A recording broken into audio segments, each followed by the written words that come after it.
morning, friends. I just thought I got this little fun morning thing to do, and I thought I would share it with you. All related to coffee. I've already had my coffee, and I just thought I'd share.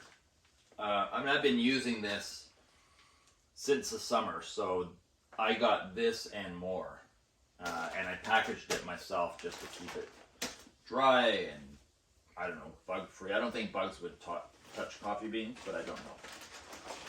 Mold-free, whatever. And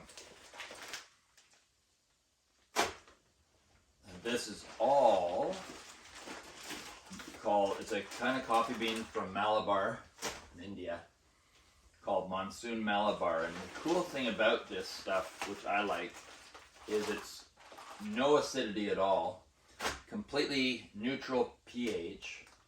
So any of you guys that like coffee but can't drink it, it's too acidic, or you just want to try something interesting,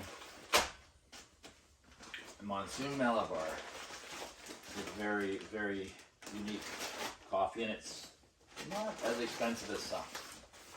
It's a little bit milder in some ways. I often will combine it with a bit of another stronger coffee if I want. What if I could show you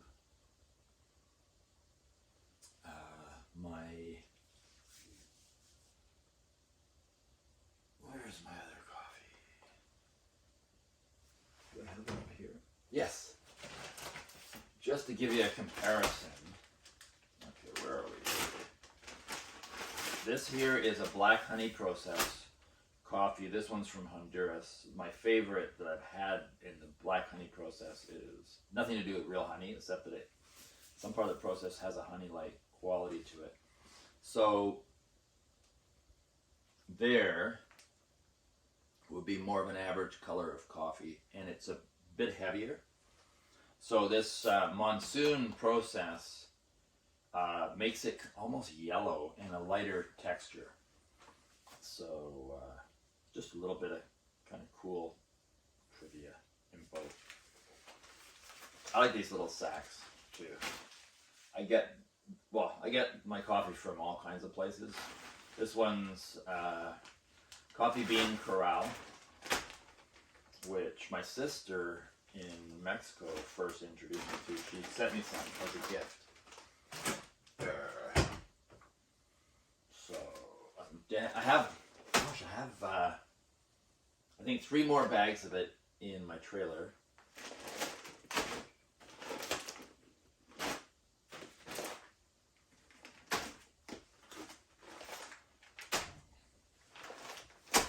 I'm just opening them up to just give them a little bit of air.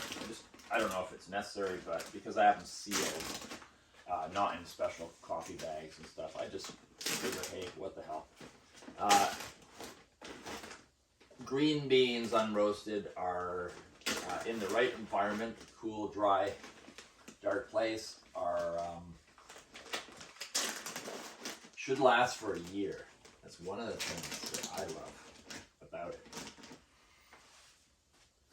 Because I can get a whole bunch at a good deal, know that I'll be completely coffeeified for a whole year and not have to ever think about anything. If suddenly coffee wasn't available or it went up in price just to crazy amounts, I've got coffee for a long time. And I think I'd have a lot of people if suddenly coffee, hypothetically, it's an imagination thing here, trick of the imagination. And see, I'm an artist. I like creative projects. Yeah, I'd have a lineup of people. I think my Scotch collection that Raven had would also give me a lineup as well. But anyways, there is my lovely coffee. I ordered 40 pounds of it when I got it. I just thought, and that's what this and 3 more bags is what I have left. And it's nice. I feel really secure, and it's like having a bank account or a stash of gold, or actually better than a bank account, because you can't really trust what hell is going on with banks. But if your little pot of gold buried somewhere in a treasure chest. Always appealed to me, that pirate story. And treasure maps also always appealed to me. In fact, kind of just reminding me when I was young, in my, I don't know, 19, I wanted to take, and I did, enroll in cartography at college. Started to take that because when I was in high school, I was enamored with the whole treasure map thing, and I loved for geography class to draw maps. But of course, I was drawing the old style maps, and I had a lot of creative license, and the compass rose in the corner and stuff. And of course, maps weren't quite so romantic once I started making them. And I had to take photogrammetry as well, and that you have to learn how to stare at two photos and create this 3D image, and it just absolutely fucked up my eyes and head. So I stopped, learned a little bit of surveying before I did, which is kind of interesting. And then what did I do? Took that last little bit of my loan and applied it to buying a tattoo kit online, and the rest is history. So, but I still love maps, and now you might say I do, well, you would say with my Soulprints, I like doing soul maps. And I think I would, this is real-time processing here. I think I will have a go at drawing a couple of treasure maps. I don't know what would the air. I always thought I would do one of my area here, and I most probably will at some point. But maybe I'll do some kind, just as an art piece, some kind of a treasure map that would be sort of a soul map. That's going to be interesting, because I have no idea what that would be. But purely for the exploration of just dream, fantasy, creativity. I don't know. Other worlds comes into mind, other dimensions, other realms. I don't even know what and how. It would just be for the absolute creative license of exploring my inner self, my inner dimensions, and creating a map. Yeah, maybe I'll do that. Anyways, I'm kind of digressing and going off on a tangent, but I love treasures. I love trinkets. I love, maybe I'll just show you. I got clothing all piled up. I did my laundry yesterday, but as you can see over there, this is kind of a treasure chest. I love this kind of thing. I guess that's why I quite like steampunk in a way, because they play around with time periods, and has that element of sacred and element of treasury things. And I'll show you over here too. Where is my clothes? Sorry, I just got stuff out because I've been working on things. I'm setting up some curtain rods as well. So, love my beautiful Vajrasattva. There's an element of that. And I love this. These are called hoosiers. Such a weird word. I guess it's the guy's name or something. But these were baking stations. Some of you would probably know. Back when everyone baked their own bread and stuff, that's what these are for. I got them because I just love the look. I don't know. I just love the feeling of sacred and trinkety things. So anyways, I'm going back to my coffee beans. Look at that. Look at that. Even grabbing a handful and let it fall through your fingers just feels like treasure to me. Anyways, let's just take you back. I apologize for all the mess underneath. The reason why, and a little bit of crowd of stuff on top, is because my kitchen is the last section that's to be completed. And there's a lot of work still to be done here. I want to do my resin pour, live edge, river table kind of thing. And I also want to have this I mentioned before, but just overview, have a waterfall pouring off the edge over near the wood stove. And But over here, I've got unfinished but started drawers, and then there'll be cupboards put on here, and I want something ancient, trinket feeling about the front. And I would say borrowing from old, maybe even a little bit older, maybe not. Like the, well, let's go back again. Like this treasure chest feel. If I could even have that feeling on the doors, it's just my processing right now. Do you like my old fire extinguisher? I love it myself. I've got my real new ones right there, 3 of them, 1 for a kitchen, 2 for just general, because this place is all wood. And the last thing I would want to do is have a problem, and especially when I'm cooking. So back, sorry if I make you dizzy. So I got all this open stuff here and crowds of stuff. Half of it's also bits and pieces, building materials for finishing the kitchen as well. So I apologize for that. But my latest thing I had mentioned in another video is my cooktop, which is working, and I got my lights turned on right now. You can see here.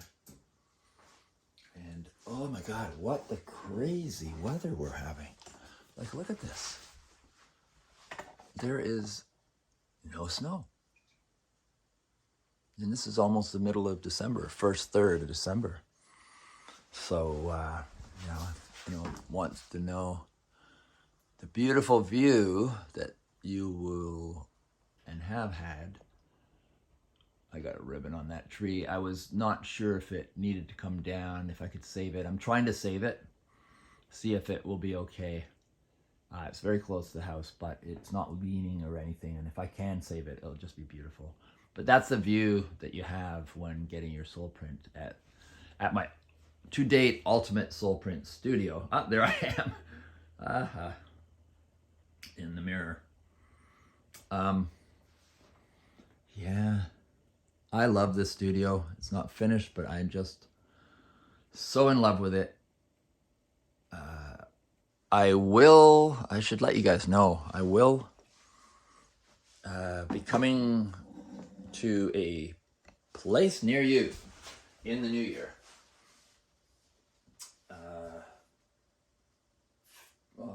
In the new year. Sometime, maybe in January, for tattooing, for soul printing, probably Aurora. So it's in Toronto, considered, and it's been told half-hour drive from downtown.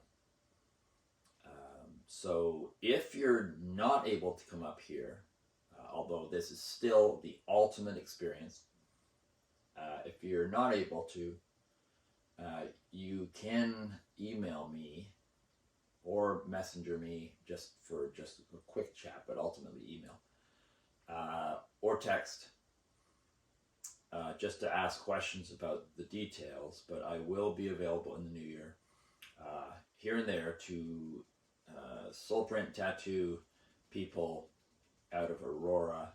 I most likely will also, after that, be available out of a lovely little space. Thank you to Uniquely Pure,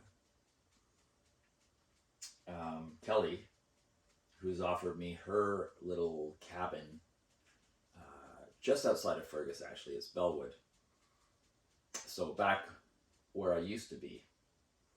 So there will be, for people that are either want to go out there, or people that are in Guelph, in Kitchener, Waterloo, Hamilton, anywhere around there, that would be a place that you could access me for a soul print as well in the very near future. So Aurora, technically Toronto,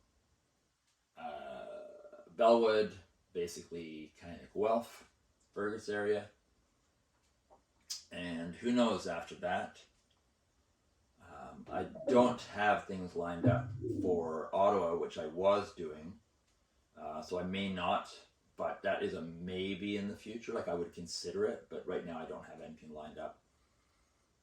And otherwise, well, future. Who knows? Maybe Mexico or something. It doesn't not appeal to me. It's sort of appealing, sort of fancies my imagination. But the sky's the limit. I'm really opening up to possibilities, suggestions. Anyone has suggestions? Before I moved out here, I had an opportunity, which of course was slashed because I had alpacas and everything, responsibilities. But I had clients' friends who moved to Hawaii, and I can't remember who you are, so if you get this message, please reach out. You moved to Hawaii, and gosh, I still remember you at my studio in Fergus. It was the first time I ever saw an ultrasonic toothbrush. That's how far back it was. And really cool dude who was going to move to Hawaii and then did right when I moved out here and said, hey, I'm now in Hawaii if you want to come and stay at my place and tattoo out of my place. That I am not opposed to. I absolutely would intend at some point, if I can pull it off, to be visiting Hawaii at first and then tattooing out of Hawaii, or maybe at the same time. Because I have such a community of people, enthusiasts in Hawaii, both indigenous and non, who really want me to get there and tattoo them. And I just really want to go there. It's many people tell me it's a sacred place, and I would really love it there. And I want to have some really unique experiences with my soul printing. I'm just slashing all tethers to limitation for now in the imagination anyways, in the dream world, but just ready for manifestation out of the field of all potentialities, if we want to call it that, and into reality. So, well, I think that's all I really have to say for now. I kind of went off on a tangent from coffee, but for me, coffee has an adventure element to it, and then I just went off on an adventure tangent. So, anyways, hopefully you guys are having a wonderful time. Today, it's Wednesday, and what else do I have to say right now? Nothing, I don't think. But every time you see a video in here, you'll see a little bit more done, complete. My Murphy bed, which is right here, is at the moment in raw plywood with my lovely little handles. Right here. I'm just doing one hand out of balance here, but you can see. That's my Murphy bed. And I thought of finishing it, well, in some really nice wood veneer, but I'm thinking of cutting spines off of old books and making a faux bookshelf. So I'd have one row of books to here and a little lip so it'd be a shelf. And then here I would do to look like cupboards that would open up. And then maybe I'd do another few rows of books and then maybe a cupboard. Fake cupboard. So that's my thoughts for now. So, anyways, I'm going to say goodbye, and till next time, hopefully you guys are all having a wonderful time. There's no reason, there's always shit in the world going on. What can we do? We can do a lot to make change, and hopefully we're all doing that. Being conscious of what we can do to help situations that are not so good in the world, but at the same time, I feel we need to be able to be in a good headspace, good creative headspace, and that all centers to taking care of yourself, loving yourself, because if you don't have yourself in a good place, centered and loving yourself and being healed, and I'm learning this through experience, how can you help anyone in the world? So have a wonderful day, and I'll talk to you guys soon. Bye.